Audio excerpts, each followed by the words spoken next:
Bonjour Monsieur Tsimbalanga. Oui, bonjour, c'est Chimbalanga. Monsieur Tsimbalanga, excusez-moi. Non, derrière. Merci d'accepter de donner votre interview au journal du Dauphiné Libéré.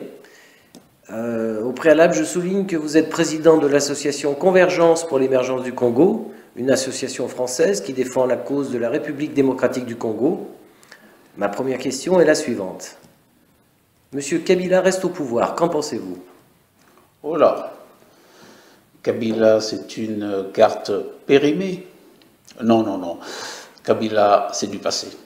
Il n'a plus le pouvoir, ce n'est plus la peine d'en parler, comme vous le dites. Préparons l'avenir. Je m'explique. Vous savez que la Constitution de la République démocratique du Congo prévoit dans son article 70 que le président de la République est élu pour un mandat de 5 ans renouvelable une seule fois. Mais je vous informe aussi que M. Kabila est arrivé à la fin de son deuxième et dernier mandat, c'est-à-dire celui de 2006 et de 2011 cumulés. Or, je vous informe que M. Kabila n'a pas voulu respecter la Constitution. Les fonds qui ont été alloués à la CENI c'est la Commission électorale nationale indépendante, donc je disais donc les fonds qui ont été alloués ont été volontairement détournés. Cette Commission électorale nationale n'a pas convoqué les élections dans les délais constitutionnels, selon l'article 73. Donc, pour moi, M. Kabila est une carte périmée. Et que dit précisément cet article 73? Bon, écoutez, l'article 73, qu'est-ce que je peux dire? Je me rappelle très bien. Oui, cet article parle de la convocation des élections 90 jours avant l'expiration du mandat du président en place. De ce fait, M. Kabila n'est plus président de la République depuis le 20 décembre 2016. Actuellement, ce que je peux dire actuellement, il ne peut plus engager la République démocratique du Congo du fait qu'il est aujourd'hui illégal et illégitime. Et pourquoi, d'après vous, la Cour constitutionnelle valide le fait qu'il doit rester en place jusqu'à l'élection d'un nouveau président élu? Oui, ça c'est un grand problème. Vous savez que les institutions au Congo sont inexistantes. Vous savez, toutes ces institutions sont d'abord illégitimes. Et vous savez, je veux parler comment est-ce que cette Cour constitutionnelle a été mise en place. Tout ce que je peux vous dire, en fait, la Cour constitutionnelle a fait allusion à l'article 70 pour rendre sa décision. Cet article dit que le président de la République reste en fonction jusqu'à l'installation du nouveau président. Or, l'article 70 en question est complémentaire à l'article 73 qui parle de la convocation des scrutins 90 jours avant l'expiration du mandat, comme je vous l'ai dit tout à l'heure. Qu'est-ce que je peux dire? Les deux articles sont liés. N'ayant pas convoqué les élections dans les délais constitutionnels, l'article 70 auquel s'est appuyée la Cour constitutionnelle ne s'applique donc pas. On est là face à une violation grave de la Constitution. Bien. Alors, si vous ne reconnaissez pas la légalité et la légitimité de M. Kabila, premièrement, pourquoi discuter avec lui? Et deuxièmement, que faut-il attendre de la rencontre avec la CENCO, qui signifie Conférence épiscopale nationale du Congo? Oui. Pourquoi discuter avec M. Kabila? Qu'est-ce que je peux vous dire?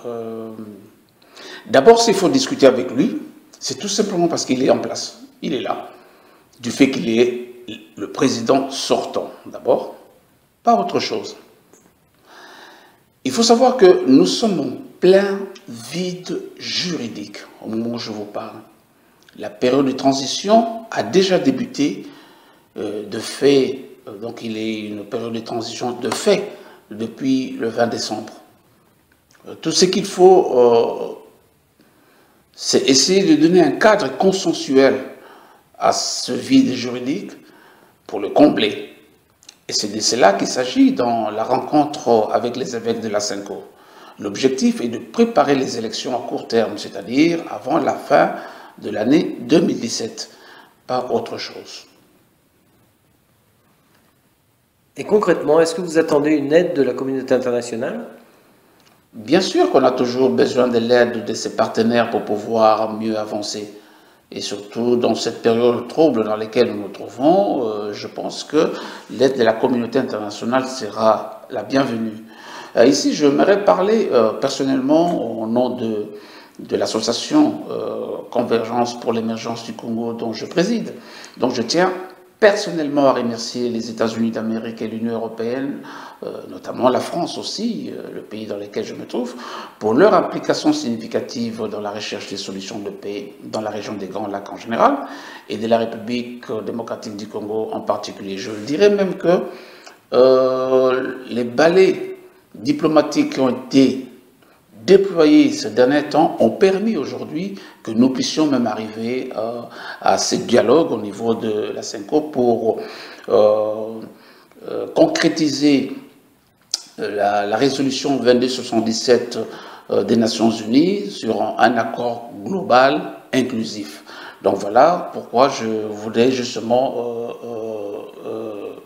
je disais donc que l'aide de la communauté internationale serait le bienvenu. Mais monsieur le journaliste, permettez quand même que je saisisse un peu l'occasion de votre micro pour parler du peuple congolais dont on ne parle pas assez.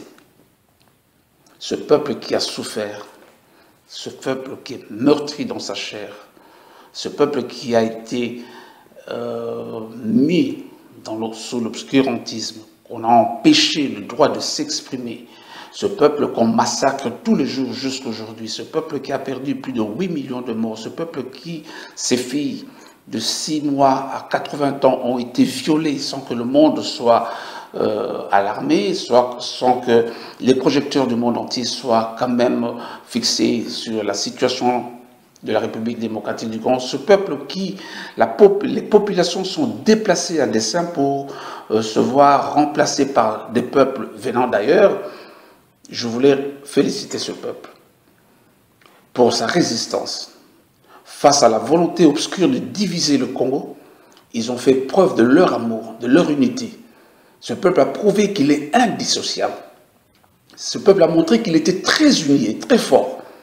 Il a fait preuve de sa conscience, de l'appartenance à la nation congolaise. En fait, cette conscience vient de ses gènes. Ce lien indéfectible qui existe entre Congolais a permis la prise de conscience de l'avenir de la nation et de la volonté de la protéger et de la défendre. Merci, peuple congolais.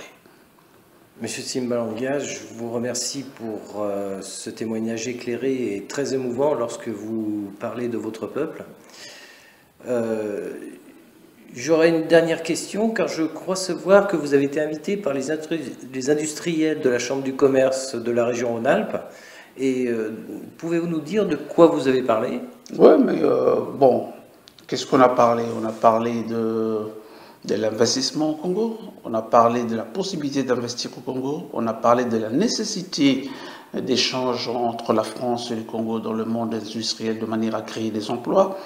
Ils ont été très sensibles à ma communication, surtout que nous avons un peu dérapé en parlant sous l'aspect politique. Vous savez que régulièrement on parle de chômeurs ici.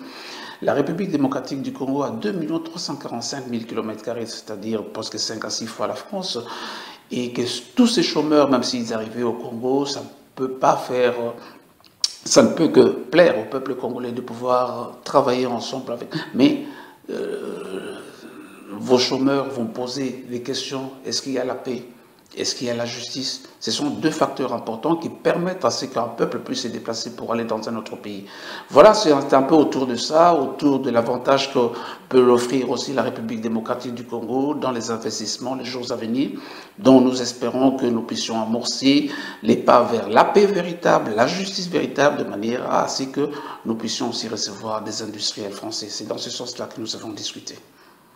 Je vous remercie, M. Tsimbalanga. Et avez-vous peut-être un mot de la fin à nous communiquer? Un mot de la fin, bon, qu'est-ce que je peux dire comme mot de la fin? Nous espérons tous les Congolais, nous espérons que l'accord consensuel de la CENCO soit satisfaisant pour tous et qu'il aboutira un jour à la mise en place d'un cadre responsable, consensuel, qui permettra l'organisation des élections tant attendu par le peuple congolais afin, comme je dis, d'amorcer les premiers pas vers une première alternance paisible et démocratique en République démocratique du Congo. C'est ce que nous souhaitons tous et c'est ce que nous attendons tous pour que ce pays un jour puisse commencer à mettre en place les structures, des bases solides, fiables et viable d'un état de droit et s'ouvrir positivement au monde. Monsieur Simbalanga, je vous remercie encore et je vous souhaite bonne réussite dans votre entreprise. Merci beaucoup, monsieur. Mais je peux vous demander quelque chose. Vous savez que ça, oui, vous savez, c'est pas méchant, excusez-moi. Et j'aimerais avoir l'intégralité de cette interview que vous venez de m'accorder, parce que je ne veux pas qu'un jour vous puissiez me faire parler d'autre chose dont je n'ai pas dit grâce aux ciseaux. Vous savez, alors les journalistes, vous êtes très forts pour pouvoir faire parler à quelqu'un ce qu'il n'a pas dit. Permettez que je puisse vous le demander, parce que d'abord, je dois le justifier au sein de ma base. Et je dois aussi communiquer aussi avec mon peuple au niveau des réseaux sociaux, si ça ne vous dérange pas. Ah ben c'est entendu, monsieur Simbalanga, comptez sur moi, je vous aurai l'intégralité de notre échange, je vous les communiquerai personnellement. Merci beaucoup, monsieur. Merci beaucoup. Merci à vous. Merci, monsieur. Merci.